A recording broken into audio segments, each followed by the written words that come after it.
죽음에 이르는 과정이 힘들기 때문에 모든 사람들은 죽음에 대한 두려움을 가지고 있습니다. 죽음 자체도 두렵기는 하지만 정작 두려운 것은 그 죽음에 이르기까지 과정이 아주 힘들고 고통스럽거든요.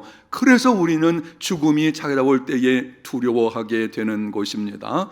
예수님을 믿는 사람이라고 할지라도 죽음 앞에서는 두려움이 찾아오게끔 되어져 있습니다. 스위스 출신인 미국 정신과 의사 엘리자베스 퀴블로 로스라는 사람이 쓴 죽음과 죽어감이라는 책이 있는데요, 그 책을 보면 사람이 죽음을 선고받고 이를 수용하기에까지의 과정을 5가지로 정리했습니다. 당신은 몇 개월 후가 되면 죽게 될 것입니다. 사망 선고를 받는 경우가 있죠. 이런 일이 있을 때에 그 죽음의 사건을 내가 받아들이기까지 과정이 있게 되는데, 그것을 5가지로 정리한 것입니다. 한번 들어보십시오. 첫 번째, 부정의 단계입니다. 자신의 상황을 부정합니다. 아니야, 그럴 리가 없어. 검사가 잘못된 거야. 그래서 이 병원 저 병원 찾아다니면서 다시 검사합니다. 다른 사람이 물어보아도 별일 없다고 말을 합니다. 애써서 부인하는 거죠. 별일이 없는 게 아니죠. 사망 선고를 받았는데. 그런데 그것을 애써서 부인하려고 하다 보니까는 아니요, 별일 없습니다, 이런 반응을 갖는 것이죠. 다른 환자와 결과가 바뀐 것으로 의심을 하게 되고 심지어는 치료를 거부하기도 합니다. 두 번째, 분노의 단계가 있습니다. 수억 명 가운데서 왜 나에게 이런 일이 찾아왔나? 아니, 그 많은 사람들 중에서 왜 내게 이런 것이 찾아오게 되었나? 이 마음속에서 분노가 찾아오게 되어지는데요, 가족이나 친구, 의사나 간호사 혹은 신에게까지 분노를 표출합니다. 하나님이 사랑이시라면 어떻게 나에게 이런 일을 행하실 수가 있나? 하나님 없는 것이 아니야? 라고 하는 것입니다. 이 시기에 환자는 감정 기복이 심하고 무슨 행동을 해주든 분노로 연결되어서 굉장히 다루기가 어렵다고 합니다. 여러분이 오늘 말씀드리는 것을 잘 기억하셨다가 이런 상황 속에 있는 사람들이 단계를 거쳐가게 되는데요, 이 2번째 단계가 분노의 단계예요. 그것을 볼 때에 이상히 여기지 말고 그게 사람들의 일반적인 공통점이거든요. 세 번째는 협상의 단계가 있습니다. 더 이상 상황이 나아지지 않을 것이라는 것을 깨닫는 단계에 이르게 되면 협상을 하게 됩니다. 이번 한 번만 살려주시면 앞으로는 정말 착하게 살겠습니다. 하나님, 나를 한 번 질병에서 고쳐주시면 이제부터는 평생을 믿음으로 살고 충성하겠습니다, 라고 하는 것입니다. 간혹 이 단계에서 장기 기증을 약속하기도 하는데요, 내가 내 장기를 기증함으로 혹시 이 선항을 보고서 내가 회복되지 않을까라는 기대감을 갖고 협상하는 것입니다. 네 번째는 우울의 단계입니다. 협상도 되지 않는다는 것을 깨닫게 되면 극심한 우울증 증세가 나타나게 됩니다. 질병의 증상이 확실하게 나타나며 하루 종일 멍한 표정으로 있기도 합니다. 남겨질 사람들에 대한 염려를 하거나 친구, 가족, 소중한 물건들을 잃는다는 생각에 깊은 슬픔에 빠지기도 합니다. 다섯 번째는 수용의 단계입니다. 이제는 피할 수 없을 것이라며 받아들이는 단계입니다. 지금까지 이런 단계를 거쳐왔지만 이제는 더 이상 그것으로 안 된다는 것을 알고 내게 주어진 상황을 있는 그대로 받아들이는 단계가 찾아오게 되는데, 차분하게 자신의 감정을 정리하는 시간입니다. 눈에 띄게 몸이 약해지게 되고 뭔가 의미 있는 일을 하려고 합니다. 사람들을 만나는 것을 반가워하지 않습니다. 말수가 줄어들며 침묵이 소통을 대신하게 됩니다. 죽음이 찾아오게 되면 이런 단계를 거치게 되는데요, 이 단계마다 고통스럽기 때문에 그래서 사람들은 죽음이 두려운 것입니다. 죽음의 사건이 찾아오는 것, 이렇게 험악하고 고통스러운 인생 한 번 죽으면 끝나는 거 아닌가 이렇게 생각하는 사람들도 정작 죽음이 찾아오게 되면 두려움을 갖게 되는 것을 보게 됩니다. 이런 과정을 겪게 되기 때문에 여러분, 그러나 예수님을 믿는 믿음과 구원의 확신이 있으면 죽음에 대한 두려움을 이겨낼 수 있습니다. 제가 지금 여러분에게 말씀드릴 때에 죽음에 대한 두려움이 전혀 없다 말씀드리는 것이 아닙니다. 잘 믿는 사람들도 죽음 앞에서는 일말의 두려움이 찾아올 수가 있을 것입니다. 그런데 그것을 이겨내고 담대한 마음으로 죽음을 맞이하게 되는 것입니다. 죽음에 대한 두려움을 보게 되면 두 가지가 있는데요, 부정적인 두려움이 있고 긍정적인 두려움이 있습니다. 죽음에 대한 부정적인 두려움은 아무것도 하지를 않는 것입니다. 내가 이제는 죽게 되는데 뭘 할 수 있겠나, 절망과 낙심 가운데 빠져 있는 것을 말합니다. 긍정적인 두려움은 인간의 한계를 깨닫고 하나님을 찾는 것입니다. 팀 켈러가 이렇게 말을 했어요. 죽음은 우리를 흔들어 깨워 이 생이 영원하리라는 착각에서 벗어나게 해준다. 아주 좋은 말씀이죠. 제가 천천히 다시 한번 읽을 때에 의미를 생각하면서 들어보십시오. 죽음은 우리를 흔들어 깨워 이 생이 영원하리라는 착각에서 벗어나게 해준다.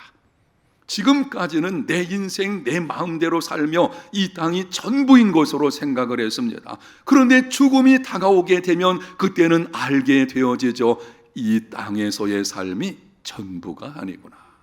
인생은 내 마음대로 되는 것이 아니구나. 어느 누가 죽음을 자기 마음대로 좌지우지할 수 있나요? 이거는 하나님께 속한 것이고, 그래서 그때에 하나님을 찾고 하나님을 의지하게 되는 것, 이게 죽음의 긍정적인 측면인 것입니다. 죽음의 공포에서 벗어난다는 것은 죽음에 대한 긍정적인 두려움으로 하나님을 찾고 의지함으로 죽음에 대해서 담대함을 갖는 것입니다. 좀 더 구체적으로 죽음에 대한 두려움을 이겨내려면 어떻게 해야 하는지를 몇 가지로 말씀을 드리겠는데요, 죽음은 우리 인생에 얼마 후에 찾아오게 되어져 있습니다. 그때에 정말 예수 믿는 사람이라면 믿는 사람의 모습을 보여줘야 되겠죠. 어떻게 하면은 죽음이 다가온다고 할지라도 그것을 이겨내고 담대하게 맞이하는 정말 그리스도인다운 삶의 모습을 보여줄 수가 있겠습니까? 첫 번째는 그리스도인의 죽음이 무엇인지를 이해해야 합니다. 오늘 본문 23절에 말씀을 합니다. 죄의 삭은 사망이요 하나님의 은사는 그리스도 예수 우리 주 안에 있는 영생이니라. 죄의 삭은 사망입니다. 하나님께서 본래 인간을 만드실 때에는 죽지 않는 존재로 하셨습니다. 그런데 인간이 하나님의 말씀에 불순종하여 범죄함으로 인해서 죽음이 찾아오게 된 것입니다. 죽음은 죄의 삭인 것입니다. 죄의 삭으로 말미암아 찾아온 죽음에는 세 가지가 있는데요, 죄의 삭은 사망이다 라고 말씀을 들을 때에 이 사망은 세 가지를 가지고 있어요. 첫째는 육체적인 죽음을 당하는 것이고, 둘째는 영적인 죽음을 당하는 것이고, 세 번째는 영원한 죽음입니다. 육체적인 죽음은 몸과 영혼이 분리되는 것입니다. 영적인 죽음은 몸은 살아있지만 죄로 인해서 영혼이 죽어있는, 아직까지 죄의 문제를 해결받지 못한 것, 하나님과의 관계가 끊어진 것을 말합니다. 영원한 죽음은 하나님의 은총에서 완전히 분리된, 더 이상 구원받을 기회조차 빼앗겨버린 이 상태를 영원한 죽음이라고 합니다. 이것이 죄 아래 있는 인간의 비참입니다. 그러나 하나님의 은사는 그리스도 예수 우리 주 안에 있는 영생입니다. 하나님께서는 이러한 우리의 비참을 긍휼히 여기셔서 독생자를 보내주셨습니다.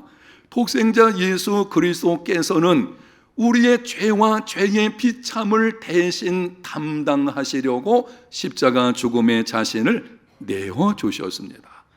여러분, 예수님께서 십자가상에서 죄의 삭을 다 지불하셨기 때문에 우리는 더 이상 지불할 것이 없습니다. 예수님께서 죄의 삭, 죄와 죄의 비참의 모든 것을 대신 담당하셨기 때문에 예수 믿는 사람들에게는 더 이상 죄의 삭을 지불할 것이 없습니다. 그러므로 예수님을 믿는 자의 죽음은 죄의 삭이 아니라 성화의 과정이며 이 땅에서의 삶을 끝내고 천국에서의 삶을 시작하는 것입니다. 아멘. 예수 믿는 내게 장차 다가올 죽음이 어떤 의미인가를 여러분이 알고 계셔야 됩니다. 그것은 죄의 삭수로 죽는 것이 아닙니다. 죄로 말미암아 그 흔적으로 내게도 죽음이라는 사건이 찾아오게 되지만 예수님께서 죄의 삭을 다 지불하셨기 때문에 예수 믿는 나의 죽음은 성화의 과정일 뿐인 것이고 천국으로 들어가는 분을 통과하는 것뿐입니다. 그래서 믿는 사람들은 장례식에서도 찬송하고 감사하게 되는 것이고요, 죽음을 담대하게 맞이하게 되는 것이 아니겠습니까? 예수님을 믿지 않는 자의 죽음은 죄의 삭스로 당하는 것입니다. 자기가 지은 죄 때문에 죽는 것입니다. 그러다 보니 죽음에 대한 두려움이 있습니다. 또한 본능적으로 죽음 후에 들어갈 영원한 나라에 대한 두려움도 있습니다. 모든 사람 속에는 영혼을 사모하는 마음이 있고 하나님이 그렇게 만드셨어요. 그래서 인간을 종교적인 존재라고 말하지 않습니까? 모든 사람 속에는 이 본능적으로 영원한 나라를 사모하는 마음이 있다 보니까 하나님을 인정하기를 거부하고 장차 영원한 나라가 있다는 것을 인정하지 않는다고 말하는 사람들도 죽음이 찾아오게 되면은요, 본능적으로 거기에 대한 두려움이 찾아오게 됩니다. 나아가서 장차 받을 정죄의 심판에 대한 두려움도 있습니다. 그러나 예수 믿는 그리스도인의 죽음은 그렇지 않습니다. 사도 요한이 그의 서신에서 이렇게 말씀했습니다. 요한계시록 14장 13절, 또 내가 들으니 하늘에서 음성이 나서 이르되 기록하라. 지금 이후로 주 안에서 죽는 자들은 복이 있도다 하시매 성령이 이르시되 그러하다. 그들이 수고를 그치고 쉬리니 이는 그들의 행한 일이 따름이라 하시더라. 성령께서 하시는 말씀을 들어보십시오. 지금 이후로 주 안에서 죽는 자들은 뭐가 있도다? 복이 있도다. 아니, 죽음을 어떻게 복이라고 할 수 있겠습니까? 그러나 주 안에서 예수님을 믿는 믿음 가지고 예수 그리스도 안에 살다가 죽는 사람의 경우는 그 죽음이 복이 있다고 하는 것입니다. 왜 그런 것입니까? 그들이 수고를 그치고 쉬리니 이 땅에서의 수고와 슬픔과 고통을 그치고 영원한 안식으로 들어가는 것이기 때문입니다. 그리스도인의 죽음은 죄의 삭이 아니라 성화의 과정이며 이 땅에서의 삶을 끝내고 천국에서의 삶을 시작하는 것입니다. 구원의 확신을 가지고 있는 사람은 이 사실을 알고 있기 때문에 그 믿음으로 말미암아 죽음 앞에서도 담대함을 갖게 되는 것입니다. 두 번째는 죽음을 준비하라. 따라합시다. 준비하라. 그리스도인의 죽음이 무엇인지를 이해했다면 그 다음에는 현실적인 삶에서 죽음을 준비해야 합니다. 죽음을 준비하지 않으면 죽음의 의미가 무엇인지를 알고 있어도 죽음 앞에서 두려워하는 것을 보게 됩니다. 예수 믿는 사람들 가운데서도요, 죽기 싫어서 이 땅에서의 삶이 전부인 것처럼 생각을 하고 죽음 앞에서도 안 죽겠다고 막 발버둥 치는, 그럼 무슨 덕이 될 수가 있겠습니까? 어떻게 준비해야 하겠습니까? 제일 먼저는 기도로 준비해야 합니다. 죽음을 위해서 기도할 수 있어야 합니다. 저는 오랜 세월 동안, 저도 이제 60 중반대를 접어들게 되니까는 이 죽음이라는 사건이 멀지 않을 때가 가까이 온다. 여기 60 넘으신 분들 잘 들으셔야 돼요. 근데 젊으신 분들도 착각하시면 안 됩니다. 죽음에는 뭐가 없죠? 순서가 없어요. 여러분, 죽음에는 순서 없습니다.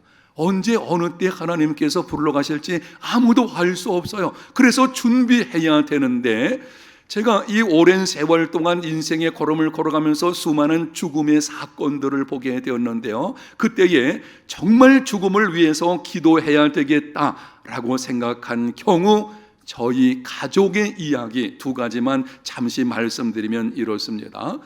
저희 가정의 어머니께서 임종이 가까웠을 때에 자녀들이 다 모여가지고 침상을 둘러싸고 예배를 드리게 되었습니다. 제가 사회를 보면서 우리 예배합시다. 그리고 찬송을 부르기를 시작했는데, 찬송이 시작되자 눈을 감고 계시던 어머니께서 번쩍 눈을 뜨시더니 자녀들 한 사람 한 사람을 돌아가면서 바라보시는 것입니다. 그리고는 지그시 눈을 감고 돌아가셨습니다. 제가 도전받기를, 찬송 중에 하나님의 부르심 받으면 참 좋겠다. 저희 가정의 장인 어른의 경우입니다. 새벽 기도를 다녀오셔서 연세 많으시기까지 기도를 참 많이 하셔서요, 그때 80이 넘은 상황에서 새벽기도 나가셔서 돌아오셔가지고는 아침 식사를 하셨습니다. 그리고는 내가 조금 피곤해서 쉬어야 되겠어. 그리고 안방에 들어가 주무셨는데 그 길로 하나님의 부르심을 받으셨습니다. 제가 소식을 듣고 도전받기를, 내가 죽을 때에도 이렇게 고통 없이 죽었으면 좋겠다. 아멘이죠. 우리 모두의 소원 중에 한 가지 아닌가요? 제가 그래서 그때부터 더 많이 기도를 하기를 시작을 하는데요, 이렇게 기도를 합니다. 하나님 아버지, 주어진 일에 충성하다가 고통이 없이, 그리고 가족들에게 치밀 부담하지 않고 갑자기 불러가 주시면 좋겠습니다. 자녀들과 성도들에게 믿음의 덕을 보이는 죽음이 되게 하여 주시옵소서. 아마 이거는 저뿐 아니라 여러분들의 소원일 것입니다. 정리하면 이렇죠. 하나님, 고통이 없이 불러가 주시면 좋겠고, 그 다음에 자녀들 혹은 가족들 혹은 성도들에게 짐되지 않는 죽음이 되게 해 주시고, 그리고 믿음의 본을 보이는, 만약에 담임 목사인 제가 죽음이 왔는데 막 죽기 싫어가지고 소리치면서 나 죽기 싫어, 여러분 어떻게 되겠습니까? 여러분들 그럴 거예요. 목사님 왜 이러셔? 그러지 않겠습니까? 그때 덕이 돼야 되죠. 정말 찬송하는 중에 이 죽음의 사건은요, 우리가 뭐라고 지금 단정할 수 없어요. 그건 죽음이 다가와야만 그때 알 수 있는 거 아니겠습니까? 내가 이렇게 죽어야지, 그런다고 다 되는 거 아닙니다. 누가 도와주셔야 되는가요? 하나님이 도와주셔야 돼요. 그 내게 다가온 죽음의 사건에 하나님이 도와주셔야만 정말 우리가 덕 있는 죽음을 맞이하게 될 것이고, 그래서 기도해야 되는 것입니다. 미치 앨범이 쓴 모리와 함께한 화요일이라는 책이 있는데요, 제가 이미 소개했기 때문에 더 이상 말씀드리는 않겠습니다. 그 책에 다음과 같은 글이 있습니다. 어떻게 죽어야 할지 배우게 되면 어떻게 살아야 할지도 배울 수 있다네. 그리고 언제든지 죽을 수 있도록 준비하면 더 적극적인 삶을 살 수 있을 것일세. 시작이 있으면 끝이 있습니다. 내 인생의 시작이 있었으니 언젠가 끝날이 있게 될 것입니다. 그런데 실상은 죽음은 삶의 끝에 오는 것이 아닙니다. 우리는 죽음 그러면은 지금은 나와 상관이 없이 내 인생의 막바지에 찾아오는 것이라 안 해요. 사람은 태어날 때부터 그 속에 죽음이 깃들어져 있고 죽음을 향해서 달려가는 존재입니다. 죽음을 준비하십시오. 준비되지 않는 죽음은 절망이며 준비된 죽음은 담대함과 영광과 소망입니다. 세 번째는 부활의 소망을 굳게 붙들라. 한 번 죽는 것은 사람에게 정해진 것입니다. 죽음의 사건은 남의 일이 아닙니다. 제가 장례식을 인도하면서 안타까운 일 중에 하나는 이런 것입니다. 많은 사람들이 그 장례식에 참석을 했으면서도 앞에 있는 죽음의 사건이 얼마 후에 나의 사건이 될 것이라고 생각하지 않는 것입니다. 아니, 죽음을 생각한다는 것은 우리 인생을 새롭게 할 수 있는 좋은 기회거든요. 그래서 성경에서도 초상집에 가라 이렇게 말씀을 하시고 있잖아요. 그런데 죽음의 사건이 놓여있을 때에 그걸 남의 일로만 생각하는 것입니다. 남의 일이 아닙니다. 언젠가 나의 일이 될 것입니다. 이 땅에 살아가는 모든 사람들은 예수님이 다시 오시기 전이라면 한 번은 반드시 죽음을 맛보아야 합니다. 여러분, 그러므로 공부 많이 한다고 해서 지혜로운 사람이 되는 것도 아니고 많은 돈을 얻는다고 해서 행복한 인생이 되는 것도 아니고 높은 권세를 가진다고 해서 성공하는 인생이 되는 것이 아닙니다. 인생의 진정한 성공은 죽음의 문제를 해결받는 데 있습니다. 인생의 길에는 다양한 모습으로 살아가게 되죠. 여러 가지 다양한 은사와 재능을 가지고 살아가는데 결국에는 공통적인 것이 하나 있어요. 죽음이라는 것입니다. 이건 반드시 내 인생에 찾아오게 되어 있습니다. 피할 수 없는 거예요. 피할 수 없는 일에 대한 해답을 가지고 있는 사람, 이 사람이 지혜로운 사람인 것이고 이 사람이 인생의 성공자라고 할 것입니다.